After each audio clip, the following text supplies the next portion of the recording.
I don't know if you're an experienced karaokeer, but I've now seen you karaoke some Backstreet Boys thanks to this show. Oh my God, I forgot about that. I Want It That Way. Love that. Did you know the song well? Did you have to practice? I definitely didn't need to. I know that song. That's also one of my karaoke go-tos. So. Oh, really? What else is in the repertoire? I used to do a lot of karaoke with the It Cast, and we would always do Bohemian Rhapsody at the end of the night. But I also do Ain't Nobody by Shaka Khan. That's my favorite one to do. I got a few up my sleeve. So you grew up in LA, you have some family in the industry. Were movies always a part of your life? Like, were you kind of born into being a fan and participant in the industry, you think?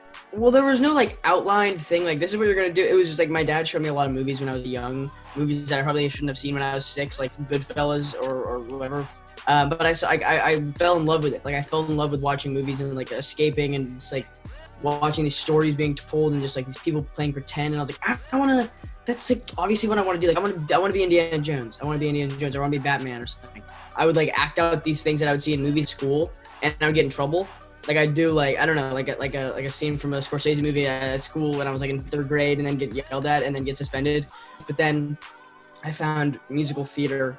And like I like found this environment where I could just seriously just express myself so clearly, and like there were like I was embraced with everything. It was so cool. I was like, there's nothing I can do for the rest of my life other than this. Like I have to just keep doing this because it's so freeing. We're gonna get to your new awesome show created by the great Luca Guadagnino, We Are Who We Are. But when we mentioned Goodfellas and Scorsese, I heard you met the man himself while you were shooting this. Obviously, his daughter is in the show.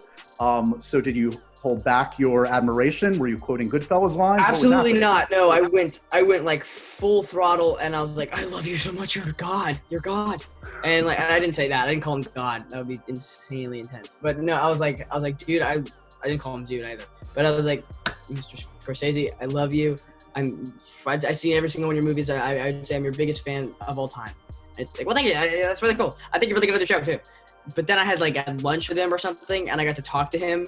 It was so cool. And then even Luca was like, "This is so hard for me to do direct today because Martin Scorsese is on my set. It is so hard."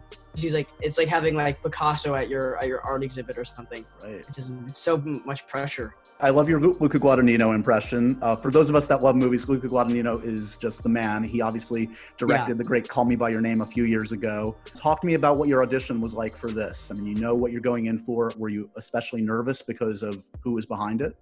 I wasn't nervous. I was super excited because I'd seen Call Me By Your Name before, and I fell in love with it. I was like, oh, I want to do a movie with that director. My mom was like, you're going to do a movie with that director. And now, flash forward, manifested. I was just super enamored with the script. I thought the script was so well written, and I was obsessed from there. You obviously played a younger version of Timothée Chalamet in Beautiful Boy. Yeah. I don't know how well you know Timothée, but like, do you hit him up when you're meeting with Luca? Do you say, hey, put in a good word for me? What's the... No, but Kid Cudi's like really, really close friends with him. And they FaceTimed, and like I talked to Timothée for a little bit. My mom was like really close with him for some reason. They used to have lunch all the time when I was filming Beautiful Boy. So does the fact that Timothée Chalamet and Armie Hammer are in We Are Who We Are mean that this is a shared cinematic universe? Are they playing their characters from Call Me By Your Name? Definitely not. They're definitely not, because first of all, it's like it's another generation. Doesn't that take place in like the 80s, right? Yeah, that was like 25 years ago. Yeah. No, this takes place in 2016, and maybe it's their sons. I like that story. Let's make that the story. Yeah. Yeah. I was so excited when I heard that you were doing this project because in the last few years, you jump off the screen in a very particular way. But in seeing now this entire series, this is a real change of pace for you. Generally speaking, I see you as like the fast-talking extrovert. That is not who Fraser is. No. Was it intimidating, exhilarating? Talk to me about what it's like to play this kind of a character in this kind of a project after what you've done. Well, at first it was a challenge. Like it was a challenge, but I always accept a challenge. I love a challenge. For like doing comedy and like talking really fast and doing like, the whole like Eddie shtick or whatever, that comes like second nature to me. Like that's kind of really easy. But it was definitely a challenge to like focus on like the internalities of Fraser and like just understand what he's doing and not just like spit out a line. How much do you bring to a character like this, and how much is it all Luca and Luca's script? Because from what I gather, he's a pretty collaborative filmmaker. So super, yeah. So what does that look like? What are the things that you suggested that ended up on the screen? Well, I came to Italy with my nails painted, and the hair and makeup people were like, "Should we keep this?" And Luca was like, "Yes, keep it. Then we will do a new one every episode." And so, the cool thing about Luca is that like his view is that nobody knows the character better than the actor. Is like whoever's living in their shoes every single day, they know the character better than the writer than anybody. He's so open to like conversation. The other thing that strikes me in all of Luca's work, including this one, is it feels like you're almost eavesdropping on people. Yeah. It's less plot driven than just like you are kind of just like watching this world. I would say that, yeah. So I guess my question is like, how does he achieve that on set? Because it really does feel so naturalistic. Was that an adjustment for you? What's the vibe he's creating that lets that happen? So he actually always says like he's like all film should be voyeurism, and I think that's so true, because then that's like real. That makes it real. There's like he's like there are no cameras. We're spying on you. Like it's exactly like that. We're being voyeuristic, and like so when you drink, you're not acting. You will drink this thing. If it doesn't, it's like it's not alcohol, but like you drink it and it is. And it's right. Like when you smoke, like you probably don't smoke. Like if you do, then you smoke and you put that in your lungs. It's visceral, real, and like he's in the corner filming it like a fly on the wall. And that's what like makes for an ultra real story or thing to watch. It's about like just like showing these raw moments. That's why he does you ever notice like the freeze frames? Yep. It's like all of this is just like moments or like memories or something, and we capture those and the music cues, and it's just like that's a moment. And yep. It's like we're like spying on these kids having these moments in their childhood, and I think the whole entire story is just about or the theme is just like the evolution through this time and capturing the little things that slightly maybe not even matter during like along the way. Yeah, and what about the air of authenticity about like depicting teenagers today? Because we all know like what rings true and what rings false, right? You're a teenager, you know what's real or not. Okay, I'm out of the demo, but you're in it. So talk to me about like when you watch TV and film, generally speaking, like do you have like a high BS meter? Like are you watching something and being like, that's not my generation, that's not how. Totally, yeah. Like I've read a lot of scripts where like they try to capture the youth of today, kind of. I don't know. They don't get it exactly. But this show did it in a way that's like, it's not kitschy or recognizable. Like you're not going to see kids because it's like 2016. They're not going to be doing like dabs or whatever, like right. Just like whatever trendy things. It's like not about including that. It's about these people that like, because you see people in real life, especially on an army base, isolated from everything. It's like they capture these characters in like this like they're feeling disassociated and like not connected to the real world, but they're still cool in like their own little group, on this army base. And right. That's what makes it like real, is that they're not in the normal. If you know, like nothing is normal in life. Right. All the characters in this, literally, I could speak about any of the characters. They're all struggling or coming to terms with sort of their place in the world. Whether it's sexuality or just their relationship in their family, their identity. Did going through this experience, shooting for 6 months, living in this world, change any of your own notions about identity or masculinity? Did you have any kind of like wake up call moments? Totally, so many. Yes, for one, I guess on like the most shallow level, it's like I wasn't really into fashion before, but the show like really opened my eyes to like that appeal. It's like an expression. Fashion is an art form, and art is like subjective. So it's like you wear what makes you comfortable. It's not to appeal to other people. It's like to make yourself feel comfortable. But that's also like the things about like questioning like masculinity and asking like those questions. Yes, for sure. I don't know if it was coincidental that I was shooting a show about those topics, or like if it was just this chapter in my life that I'm like asking these questions to myself. But I think the timing couldn't have been more perfect. What's it like to work opposite someone like Chloe Sevigny, who's like an amazing actor, who's been doing it for so long? This relationship between mother and son is an unusual one, to say the least. There's obviously love there, but then there's this like explosion of anger and a slap. How was the relationship described to you? Everybody's on about the slap. It's a big moment. I mean, I was watching it and like I looked at my wife and she looked at me and was like, what was that? It's awesome, but it's sort of like it makes you question like what this relationship is.